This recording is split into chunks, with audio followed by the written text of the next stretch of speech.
firstborn son. This is the story of their complex relationship.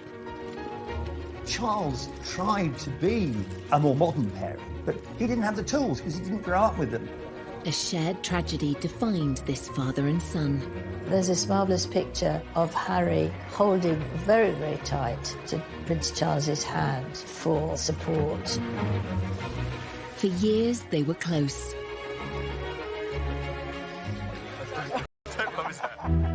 Until a shocking interview exposed the cracks in their relationship.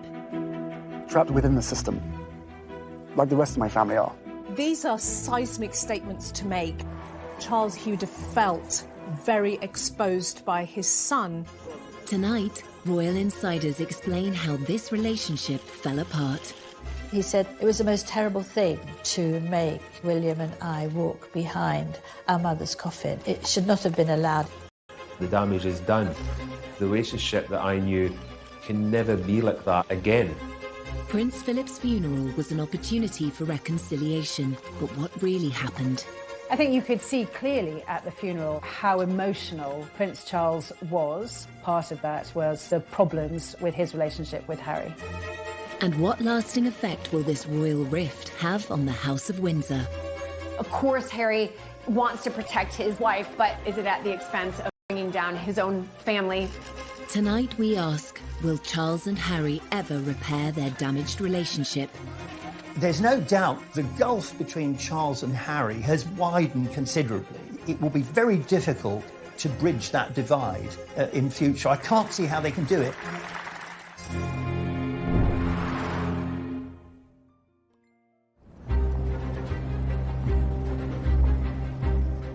March 2021. The Duke and Duchess of Sussex sit down with Oprah Winfrey for an explosive and revealing interview. It will rock the foundations of the royal family. Please explain how you, Prince Harry, raised in a palace, in a life of privilege, literally a prince, how you were trapped. Trapped within the system, like the rest of my family are. My father and my brother, they are trapped. Harry's claims exposed the unhappiness of the couple's life behind palace walls.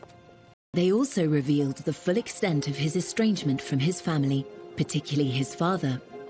The person that was really sort of knocked to the ground in that interview with several punches was Prince Charles.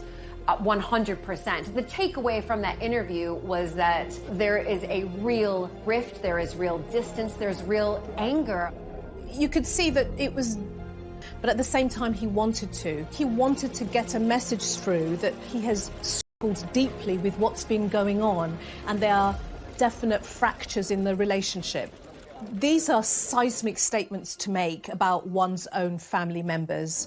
And I wonder whether, from Charles's point of view, he would have felt very exposed by his son.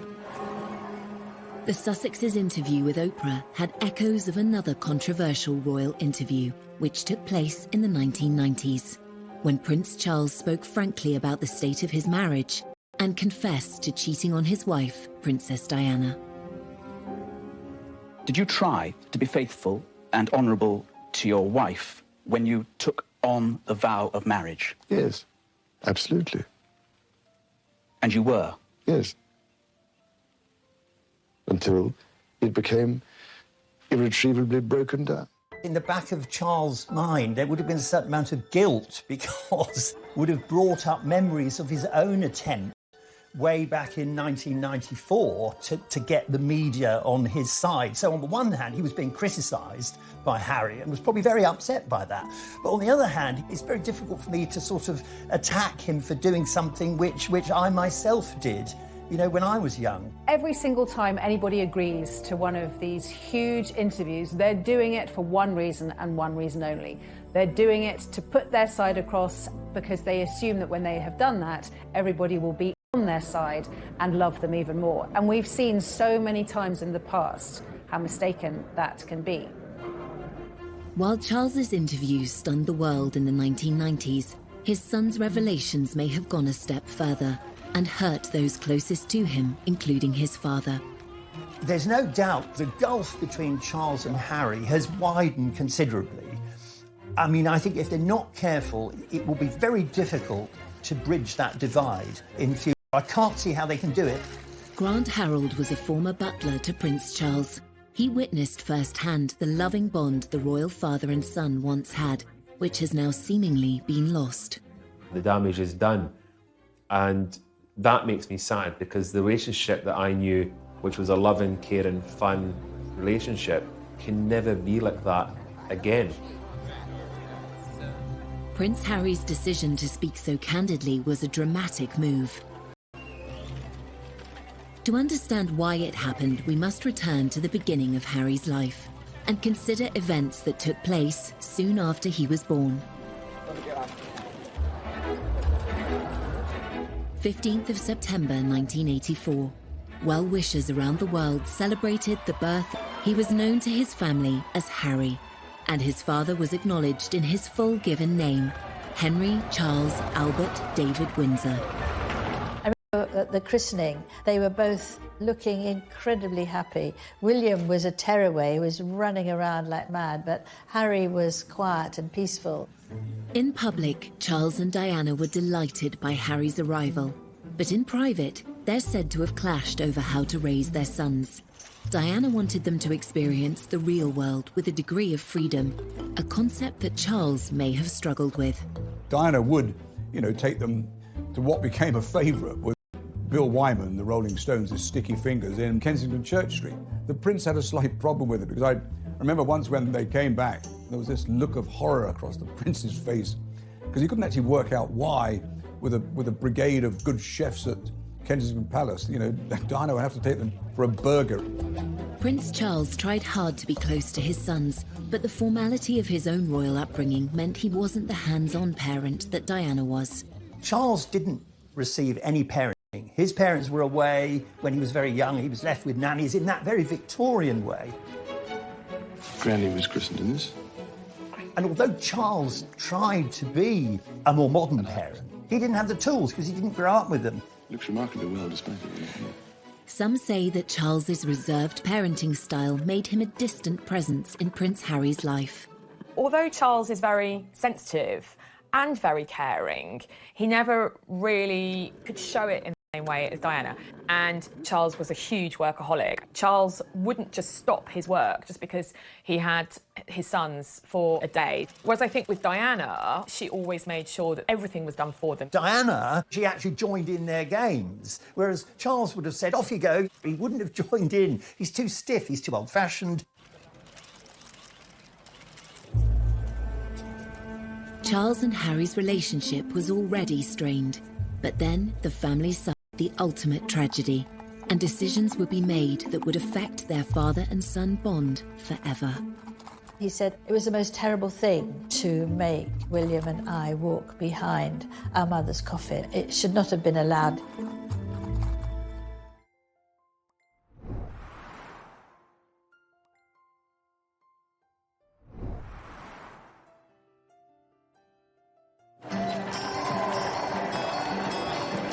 When Prince Harry was born, he and his brother William grew up initially in a happy family unit. But there were growing signs of tension between their parents. Diana said that during her pregnancy, but that it all went wrong after Harry was born.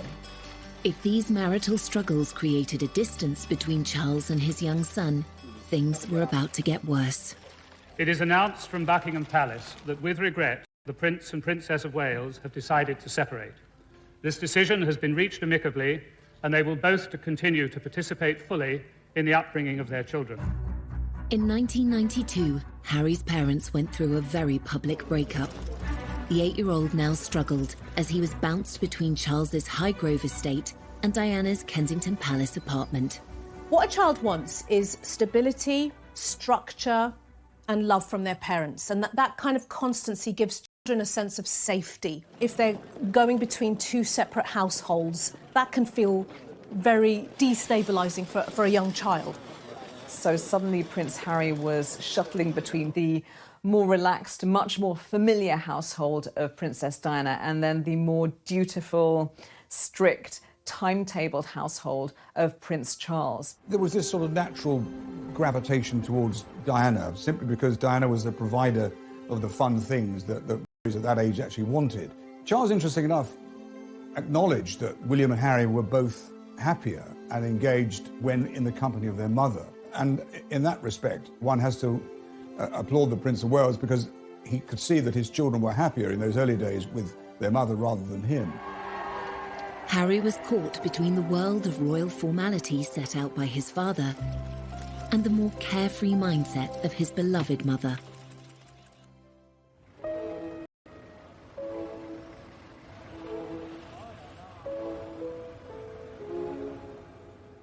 We have reports from Paris that Diana, Princess of Wales, has been killed in a car accident. Prince Harry had been with his father at Balmoral when the news broke of his mother's death in August 1997. Prince Charles tried to offer his young son the support he needed. Charles had this huge responsibility to protect the boys. And there's this marvellous picture of Harry leaning down to look at the notes and the flowers, holding very, very tight to Prince Charles's hand for support. It's a very, very moving moment, I think. In the immediate aftermath of Princess Diana's death, Prince Charles was very protective of his sons. He was determined that William and Harry would be shielded from speculation, from the press, from intrusion, and from people looking at their grief. At the funeral, however, it was a different story on the world. The private mourning of Diana's sons was on full public display. Princess Diana's funeral was one of the, and I say this as someone who was there, it was one of the most extraordinary things, I think, in the last century. It was a sort of maelstrom of grief, of astonishment, public display. Well, in the middle of all this vast sea of passion and emotion and public mourning was a little boy. What we saw was the boys taking on the duty role. We see them doing their job, walking behind their mother's coffin. It is a deeply personal loss. And then to find yourself in this arena, surrounded by people openly grieving, weeping, throwing flowers, wanting to touch you, robs them of their own private grief. The royal family are very good at knowing what the public want. They're very good at putting on a show. They served up their grief in a ceremonial way that satisfied the millions. Prince Harry must have felt like a fish in a goldfish bowl, being stared at by the entire world, probably at the absolute worst point of his entire life. In later years, the adult Prince Harry would reveal his discomfort about the role he had played. It raised questions about why Prince Charles allowed his sons to be so exposed on such a traumatic day. I went to Kensington Palace and for an interview with Prince Harry, and we were making sort of polite-ish conversation, and he suddenly stopped, was very silent, and then he said, "It was the most terrible thing to make William and I walk behind our mother's coffin. It should not have been allowed." This went worldwide because he'd not really spoken about that before. And looking back on that terrible, tragic day, you realise that he was absolutely right. Clearly, it was a traumatic moment for him. Clearly, it's something he wouldn't make any child do himself. Clearly, he remembers it. So there's always a struggle for Prince Harry, and indeed for Prince William, between how they feel as bereaved sons and what they have to do as public figures. In the years following Diana's death, Charles tried hard to fill the void she left by embracing life as a single parent. Prince Harry's energy and enthusiasm delighted the press and his father, though a request for a closer look at those brightly coloured mini skis. Thing straight after Princess Diana's death is the behavior and the actions of Prince Charles. He stepped up his parenting game, his parenting skills. He became a very much full-on and hands-on father for those boys. Prince Charles arranged for the Spice Girls to meet Harry, and for a 12-year-old, this was beyond exciting. And they were very nice to him. They cuddled him. They had lots of pictures. And he said to his dad afterwards that it's, one of the best days of my life meeting them. So he did try, although he might seem to be a bit square, the Spice Girls at the time were all the thing. And he did try and do something that would please Harry and give him a few moments of happiness. Charles made enormous efforts to do a lot more for the boys, to spend more time with them, to go to various events with them, and that was all to the good. I think that worked very well. Following the breakdown of his marriage to Diana, Charles's standing with the public had been at an all-time low. Just a few years later, he was becoming a hit with the world's media. Charles was under so much pressure. He'd been criticised so much through the disintegration of his marriage to Diana. He was very self-consciously promoting this idea of him as being close to the two boys. This was really to try and overturn the earlier image of him as cold and aloof, while Diana was warm and fun.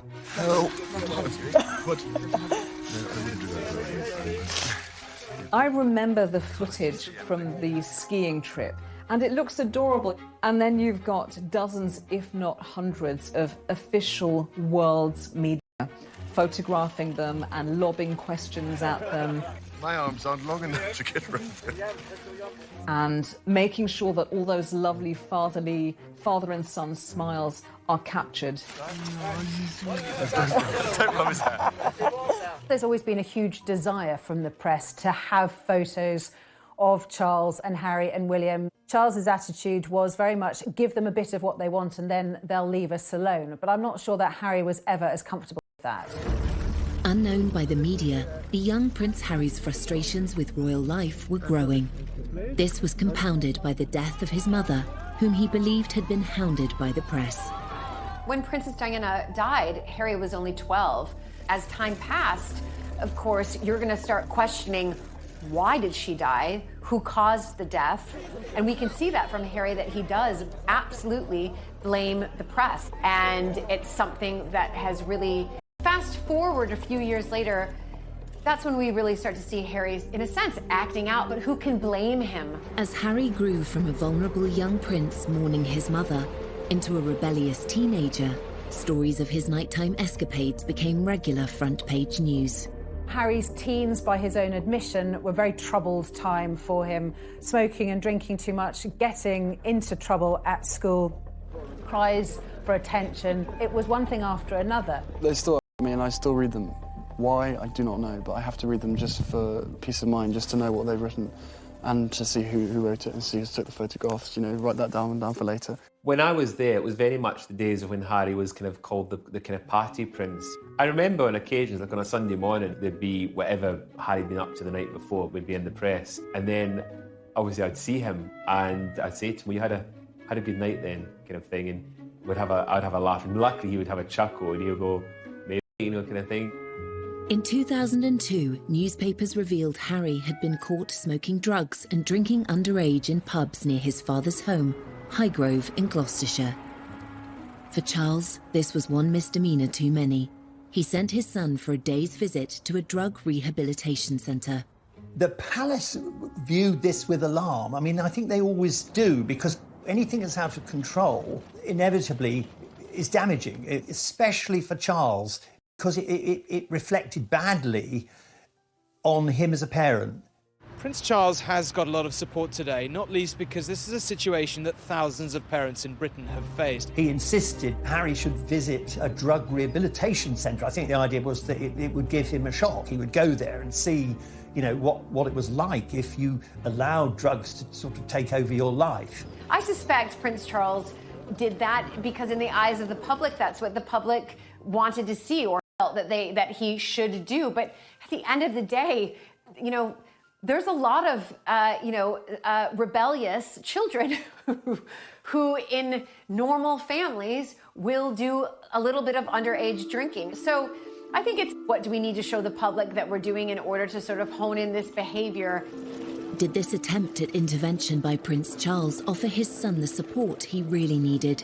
I wonder whether, if that's the case, Harry would have felt, shortchanged You know, what I really need, Dad, is a lot of love, attention, structure. I need more face-to-face time with you because I'm struggling. This is a cry for help. I need you as my parent to step in and help me. So there might have been some tension around what was happening at this point in time.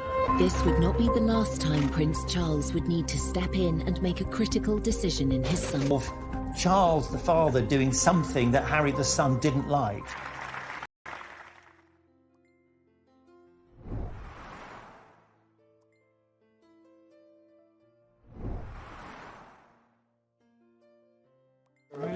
One reason for the decline in the complex father-son relationship between Prince Charles and Harry is the difference in their approach to life and to their royal roles.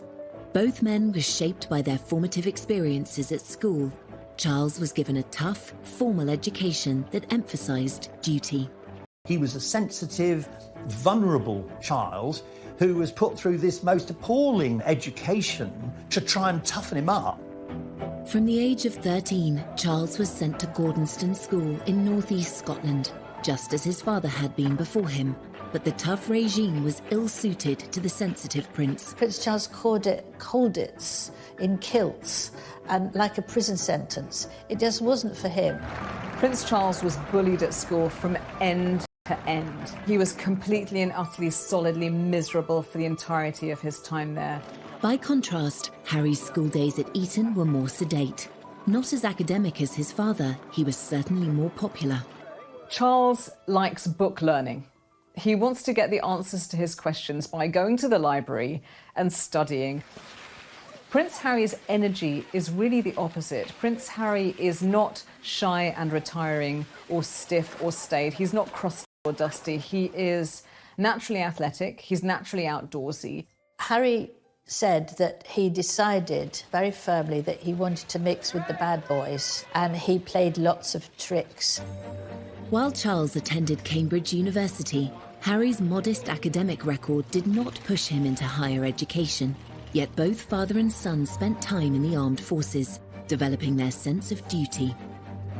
Exams never been my favourite, and I always knew that I was going to find it harder than people, but I'm through that now, and finally got hands-on to a job that I absolutely adore. It is still hard work, but I'm better than William, so it's fine. Yeah. Going into the military is actually quite traditional for male members of the royal family. You do your stint in the military. It's a very 18th century idea. Prince Charles and Prince William did their years in the military, but they didn't make it their identity. As heirs to the throne, Charles and William have special roles. Whereas Harry saw in the armed forces an opportunity to create his own identity and purpose. If they said, no, you can't go frontline, then I wouldn't drag my sorry ass through Sandhurst. He could forget about himself as a royal. He could forget about the press intrusion. It was as if his army experience gave him what the colleagues loved him. They barely can even think of him as sort of a prince. He's just Harry to them. He's one of them. Even as Harry's service career thrived, the interest shown by the press was growing intense. His father tried to help. At that point, Harry was third in line to the throne, so a massive target for any enemy to want to take him out. The first time was under absolute secrecy, and Charles was very much involved in that. And he spoke to the MOD, he spoke to the head of the army, and they all came up with this plan to deploy him, but to keep everything secret, so no one knew. When he was deployed to the front line in Helmand in December 2007, even his butler was unaware. When he went to Afghanistan, that was extraordinary. I mean, at that point, I thought we knew where they were. We didn't know. It didn't stay a secret for long. The prince on the front line, Harry on active service in Afghanistan. He's been secretly deployed for 10 weeks, fighting shoulder to shoulder with his fellow soldiers in the war against the Taliban. Prince Harry's return became inevitable as soon as a news blackout of his presence in the country was broken by the foreign press. The Taliban made it clear that they would make extra efforts to either kill or capture the royal prince. For his own protection and for all the soldiers around him, had to fly back very quickly after only 10 weeks, and he was utterly devastated. He was furious. This was the happiest time of his life, the time when he felt he really belonged and was making a difference and was on a career path that suited him and that he could make the most out of and make a real difference. And again, he blamed the press. Every time he's trying to be himself, whether that's as a soldier or a young guy that wants to smoke a joint and hang out with his friends, the press gets onto it, and that's another thing he just can't do. I think that came next to losing his mother, really, that he'd lost what he loved to do and where he loved to be, and what was there left for him. Harry seemed to hold the press responsible for his mother's death and for the curb on his service career.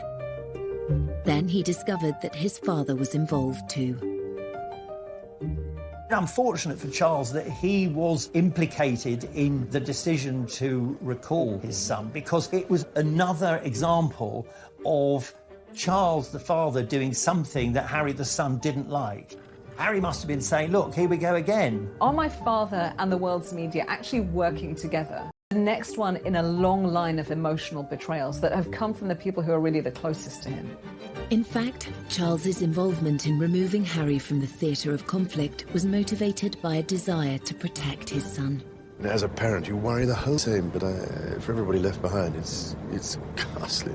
From Charles's point of view, as a parent, he would have been in protection mode, and as the son, he would have been, trust me, I know what I'm doing, don't interfere. So typically that would have brought its own internal tensions between father and the son. Harry is aware that his father loves him and wants to do his best for him, but then these other things all intrude and slightly poison the atmosphere. Because Charles obviously felt we have to do the right thing here. Harry's idea of the right thing was very different. It's obviously a great relief, as far as I'm concerned, to see him home in one piece. Eventually, father and son buried the hatchet. Harry's recall from Afghanistan inspired him to take on a new role, and one that would make his father proud. That was a pivotal moment, probably one of the most significant days in Harry's life, because on that plane that brought him back was a dead soldier. I thought there was a coffin on the plane, and there were 2 or 3 British soldiers returning who'd lost limbs. And it was very soon after this that Harry set up the Invictus Games. In 2014, Harry played a pivotal role in organising the Invictus Games, which today involves 500 competitors from across 20 nations. For Prince Harry, the army is where the heart is. He's long been a champion for wounded service personnel, and today he was playing sitting volleyball, one of the sports at the Invictus Games. Harry's dedication to celebrating the bravery of wounded service personnel was all too clear from his speech at the Games opening ceremony. The admiration I have for these men and women to move beyond their injuries is limitless. Your stories move, inspire, and humble us. You prove that anything is possible if you have the will. Welcome to the Games. Welcome to Invictus.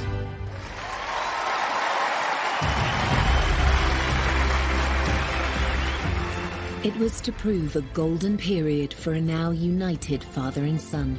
Charles was very, very proud of Harry. What parent wouldn't be proud of their child coming through and blossoming and showing real confidence, real purpose, creating something that embraces a huge community? That is a huge step forward. I think it was also a way for him to bring his parents together. So from my father, I've got a sense of duty, a sense of continuity, a sense of my responsibility as a royal. I'm not going to be the rebel anymore. And then from his mother, he has the human rights aspect, the international aspect, the charity aspect. And those two things fused together really powerfully, and they're still fused together. Much in conflicts, Harry realised that this spoke to him in a special way.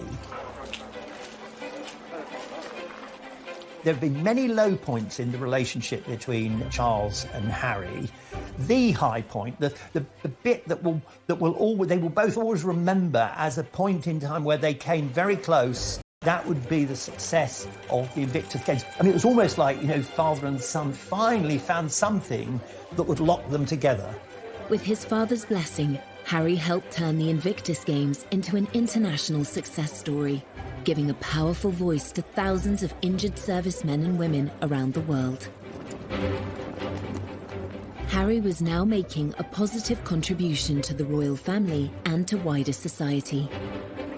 Father and son were now more aligned than ever before, and Harry was soon invited to take on further public duties. Prince Harry was a different type of royal. He was a royal just like his mother, very hands-on. Prince Harry has never wanted to just do the service and the duty that a royal member, must do by simply arriving at an event, giving a speech, waving, and leaving. He wanted to take on more active roles, being very, very hands-on, dancing, hugging. You can't sit there with a stiff upper lip with crossed arms and not get involved. We knew from the start that these countries were going to be fantastic fun. I've never taken myself too seriously.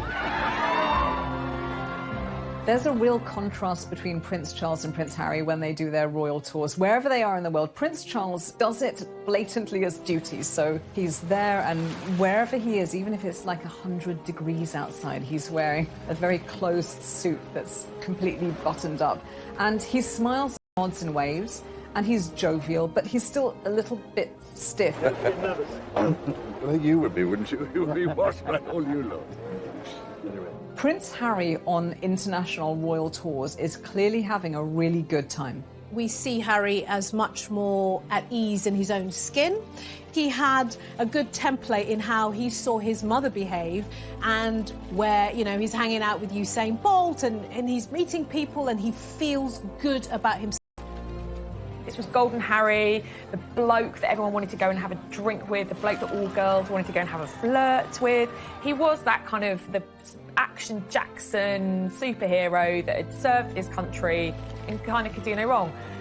Charles and Harry were very close, probably as close as they've ever been.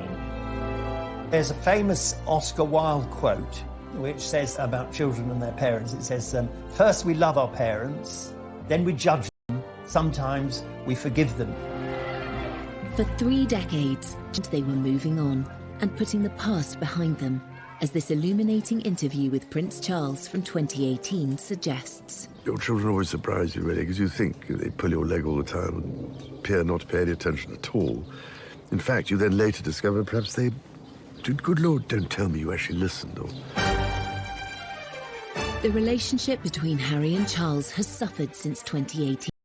So, from a wedding to a breakup, how did Harry's marriage to actress Meghan Markle lead to father and son going their separate ways? Charles admired the fact that Harry was trying to protect Meghan, but I think he was very worried that it would have unintended consequences, which of course it did. I remember getting this email on my phone and my jaw dropped.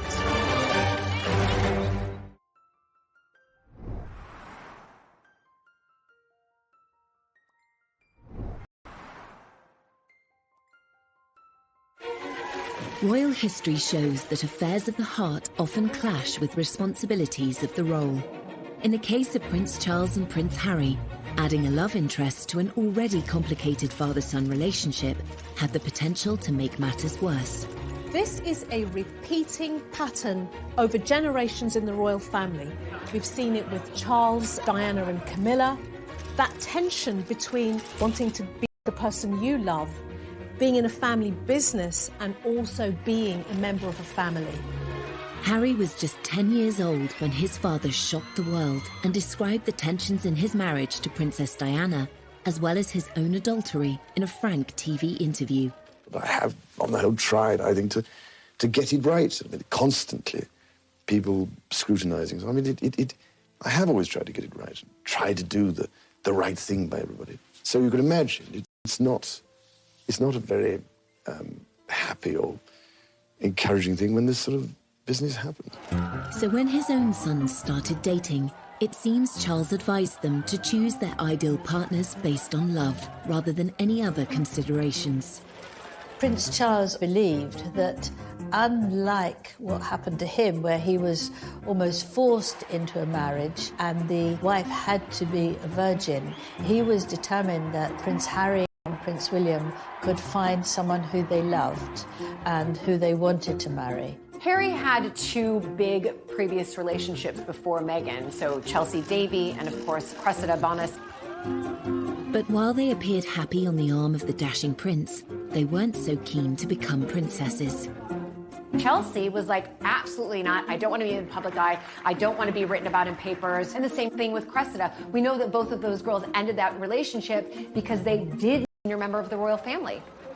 Eventually, Harry did find the love of his life, and royal reporters are still kicking themselves that they didn't spot the signs. It's all very formal, obviously, when you're covering the royals, and there we were in one of the very smart rooms in Buckingham Palace, and Harry came bounding over, saying, "Hi, Em, how are you doing?" We're like, "You're tanned, or is it burnt?" And he said, "Yeah, I know. Africa was amazing. Oh, it was so good." I thought, wow, Harry's in a good mood. Like, I had never seen him quite so animated and quite so happy. And that was about 6 weeks before the news broke that he was dating Meghan Markle. And of course, one of their first dates had been in Botswana. Hey, when did you know she was the one? Very first time we met.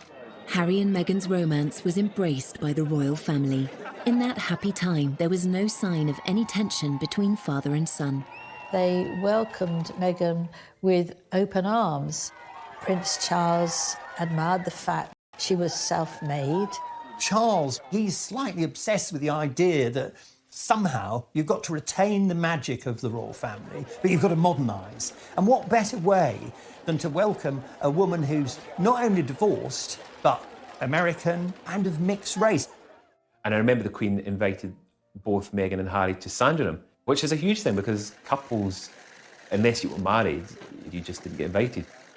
They liked her very much, but of course, it didn't take the press long to start writing things about Meghan, to do the sort of things that would make Meghan worry, but also the royal family worry.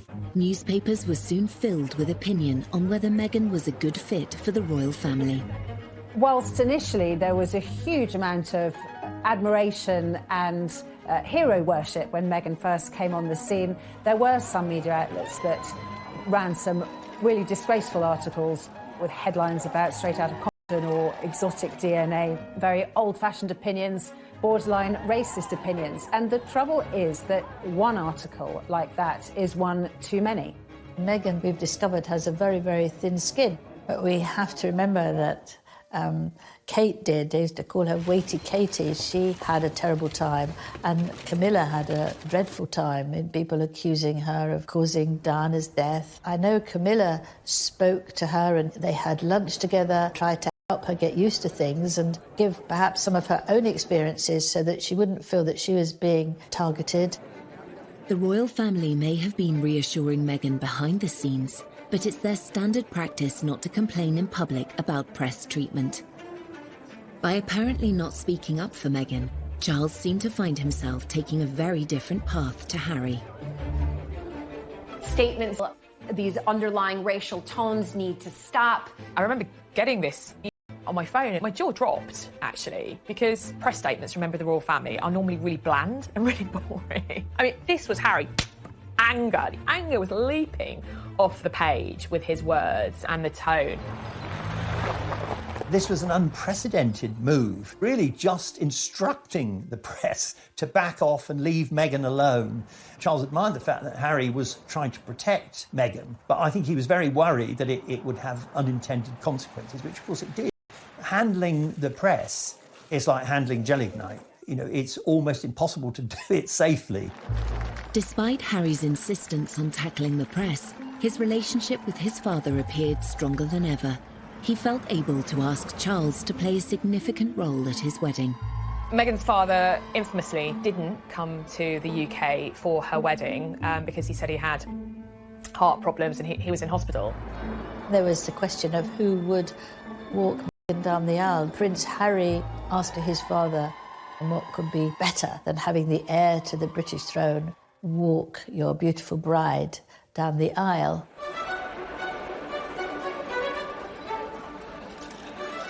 He proffered his arm, she took it. He said, "You look lovely." She said, "Thank you." And they process up to the altar and there's Harry. And he turns to Charles and he says, "Thanks, Pa." It's such a touching moment between father and son. He's so proud of his soon-to-be wife, but also so proud of his father, literally welcoming Meghan into the royal family in such a kind way. This was a very important symbolic act in terms of optics, that, you know, Meghan is now part of our royal family. A marriage is when two families come together. It's not when two individuals come together. In this case, it's also when two different mindsets, two different worlds come together. The harmony of that happy wedding would soon be strained by revelations in the press. It immediately took a turn for the worse, with reports coming out that she made Kate cry, how she is demanding and pushy. You've got elements of people within their household quitting. You're almost to the point like, what's true, what's not true, but certainly these can't all be untrue, can they? I personally began to see the wheels coming off. Harry was absolutely furious at the leaks, at what was being written. Everyone who knows anything about the press, the more angry you get, the bigger the story. The only way to do it is simply to ignore the press. And of course, Harry was never going to do that. For Harry, years earlier, as he pointed out in the documentary, Harry and Meghan, An African Journey. And part of any job, like everybody, means putting on a brave face and turning a cheek to a lot of the stuff. But again, for me, and for my wife, you know, of course there's a lot of stuff that hurts, especially when the majority of it is untrue. I will not be bullied into playing a game that killed my mum. So I will always protect my family, and now I have a family to protect. So he's now thinking, oh my God, the curse is coming around again. It's happening again, one generation on. So decades have passed, but nothing's changed. Everything that she went through and what happened to her is incredibly raw every single day. And that's not me being paranoid, that's just me not wanting a repeat of the past. Harry's perception is that his mother wasn't protected. She wasn't safe when she died. She was being pursued by the paparazzi. She didn't have the security detail that she deserved. If only she'd had what she needed, she may have made it. If Harry harboured a belief that Charles could have done more to protect Diana, resentment would certainly have resurfaced when his father chose not to defend Meghan publicly. Harry, he was like, enough is enough. I'm not standing for this anymore. And he also couldn't understand, and indeed she couldn't understand, why members of his family, particularly his father, were not standing up and saying, you know what, this is unacceptable. Father and son may have been at odds, but the famously close relationship between William and Harry still seemed unbreakable. Every year we get closer. The one person on this earth who I can actually really, you know, we can talk about anything and we understand each other and we give each other support. Yet by 2019, even this sibling bond was under strain, and the world had its first hint of another royal rift. We'll always be brothers. We're certainly on different paths at the moment. I will always be there for him, and as I know he'll always be there for me. As brothers, you know, you have good days, you have bad days. We know over the last several years, really since he married Meghan, that the relationship between William and Harry has been very rocky indeed. Prince Harry's determination to defend his wife whilst his father and brother stayed silent seemed to drive a wedge through the family. Protecting his marriage and protecting his wife were his number one priorities. We know that many members of the royal family feel that service and duty to the crown and to the royal family are their number one priorities, and there's a clear difference there. It's sad for me because when I... And then came a bombshell revelation that would lead to the biggest split in the royal family for 80 years. Can you put up with this? Was it surprising to them? Probably not. Were they happy about it? Definitely not.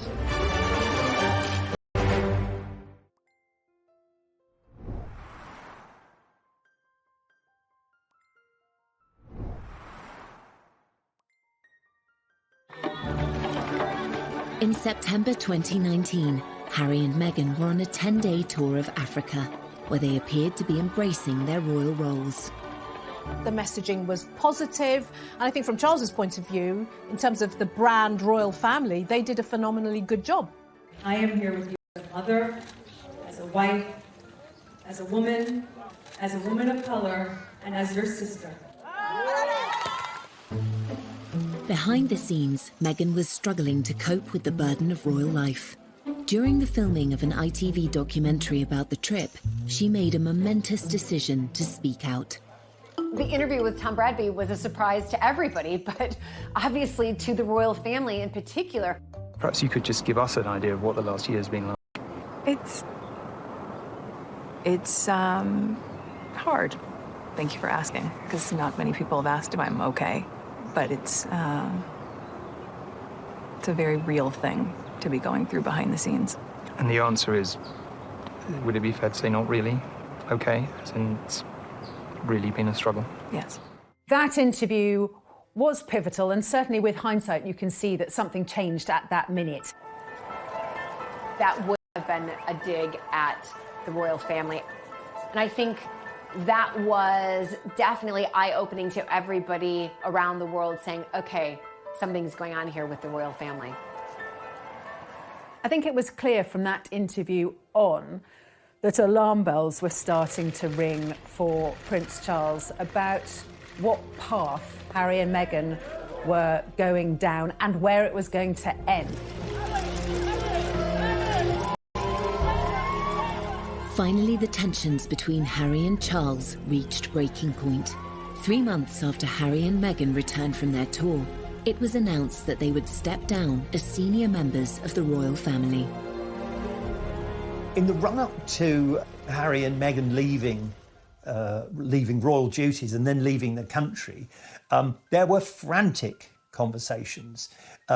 I think Charles was desperate for his son not to do anything rash. I think Harry felt, oh, here again, my father's trying to stop me being free. Within the royal family, it's a huge monarchy. You can't just say, right, you can go tomorrow. There's lots of complications to senior royals leaving. And the Queen and Prince Charles were working out how to do this. Harry then published an announcement on his Instagram page, sparking a worldwide media frenzy. We had Harry announcing, that he wanted to step back, the Queen responding. The Queen shouldn't be responding, it should really be the other way around. Pretty much at every stage, they seemed to jump the gun. They seemed to do things out of order, to not follow proper etiquette.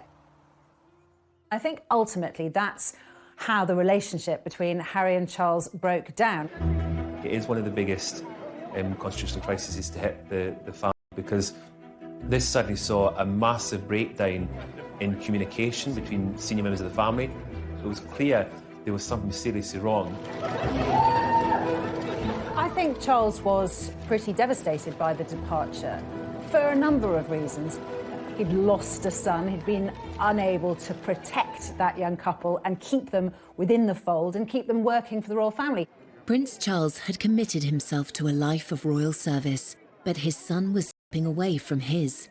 Inevitably, this created a further divide between them. The motto is almost duty first and all the other stuff follows. Now, when you now live in a world where you start to put your own needs and wants ahead of duty, this is where the tensions arise, because the rest of the family is saying, well, this is a business.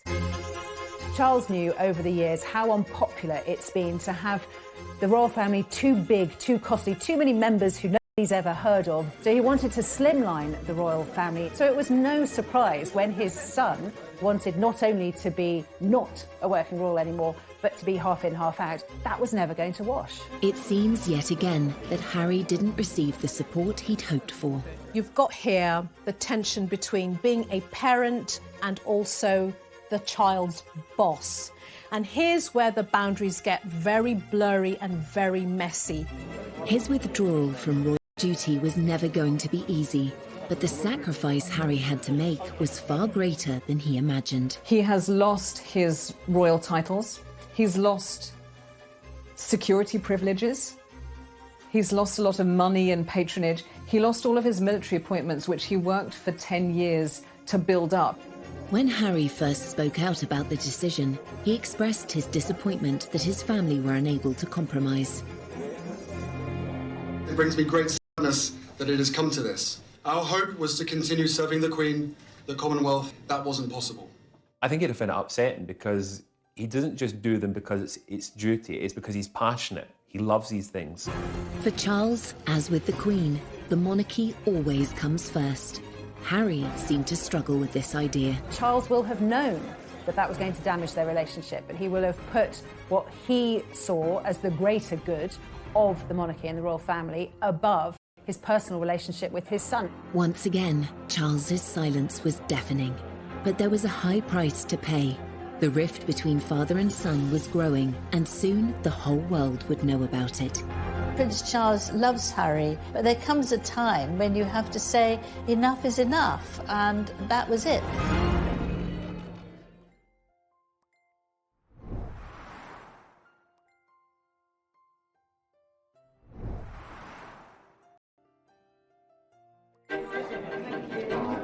Will you miss Harry and Meghan? In February 2021, nearly a year after Meghan and Harry stepped back from their royal roles, it was announced that their move would be permanent. Weeks later, Harry made the pivotal decision to appear on global television and discuss the issues he has with his father in front of an estimated audience of 60 million. When we were in Canada, I had 3 conversations with my grandmother and 2 conversations with my father before he stopped taking my calls. So you just said that your dad stopped taking your calls. Why did he stop taking your calls? Because I took matters in, by that point, I took matters into my own hands. There was never ever a time when I worked for Prince Charles and William and Harry that I would never be told not to put a phone call through from the boys to their father. But this is how serious it has become, that he doesn't want to answer the calls of his son. We're told the reason that Charles stopped taking his calls because Harry kept asking for more money. Charles is not someone who likes confrontation, so effectively, he just stopped taking his calls.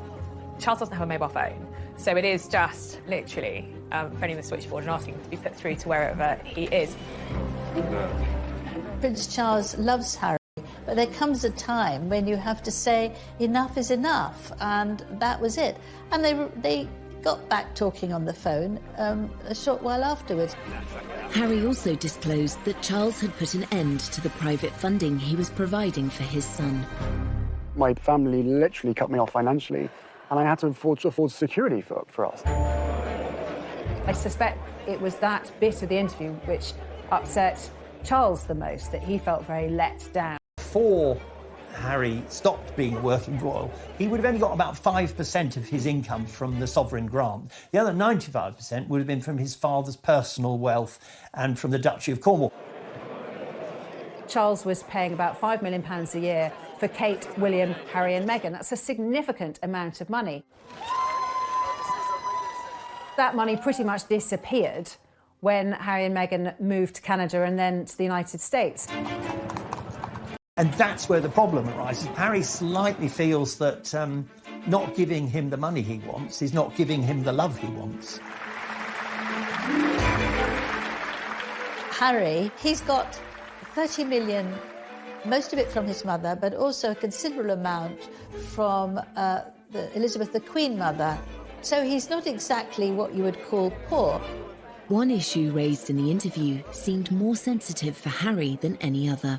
On the security element, I never thought that I would have my security removed because I was born into this position and I inherited the risk. So that was a shock to me.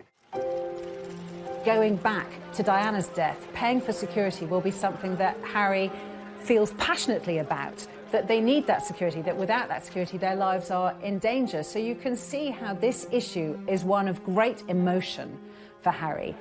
Harry's frustration with his father was clear. Could Charles be doing more for his son? They have stepped down.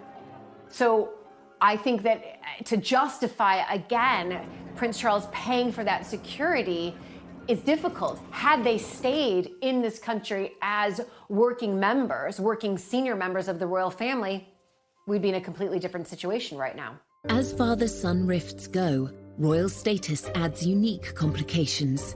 The public nature of this feud only makes matters worse. But even after Harry's shocking claims, Prince Charles again remained silent.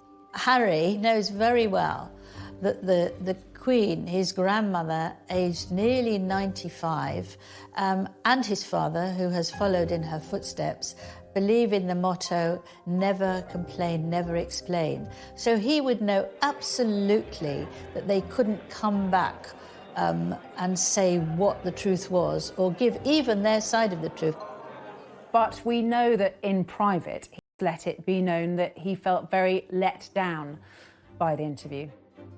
After the interview, Gayle King, who has become a close friend of Harry and Meghan's, she said on her morning show that Harry had spoken to his father and his brother after the interview, but talks have been unproductive, which I think only really added fuel to the fire. William and Charles thought, whatever.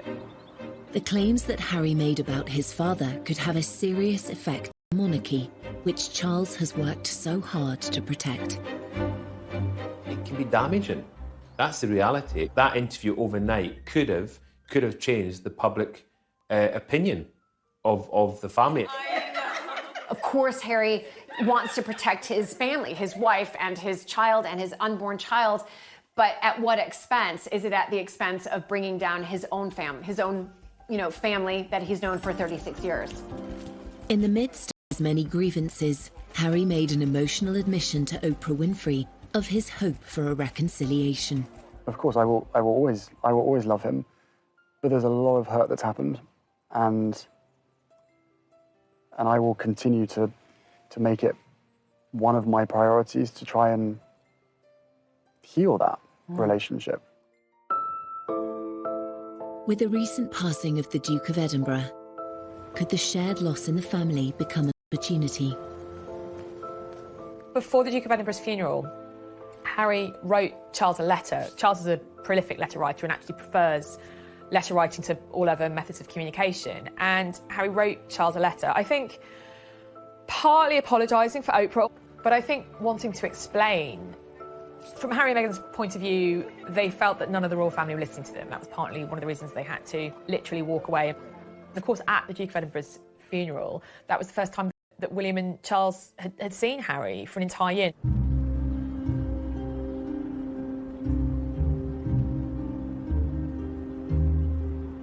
I think you could see clearly at the funeral how emotional Prince Charles was. He seemed to be more willing to show that side of himself, that raw emotion. I do wonder if part of that was the problems with his relationship with Harry. The Prince of Wales, I think he's anxious, like any father, to put right what is wrong. He is a very caring person. I witnessed that firsthand when I was working with Diana. Whatever protocols he abides by, which he does, of course, he will have an undying desire to make sure that his children are safe and happy. Charles's last-minute decision to break with protocol and have his family leave the chapel walking side by side rather than being driven seemed to be a positive step in rebuilding bridges. I think that this was probably done to try to force some conversation and perhaps repair some of those relationships that we know are not thriving at the moment. We're told Harry and William haven't spoken back up to Windsor Castle and then the feed cut. And we're told that Charles also spoke to Harry, his younger brother, and to William when they were in the quadrangle of Windsor Castle. But I'm told that, yes, the three of them did talk, and it was kind of baby steps to repairing those fractured relationships. Well, it is often said that funerals are moments of reconciliation, and that is a sight, let's be honest, that many people really wanted to see, not least those in the family themselves. Whether that's just a starting point to fix the relationship will, of course, depend on what happens behind closed doors.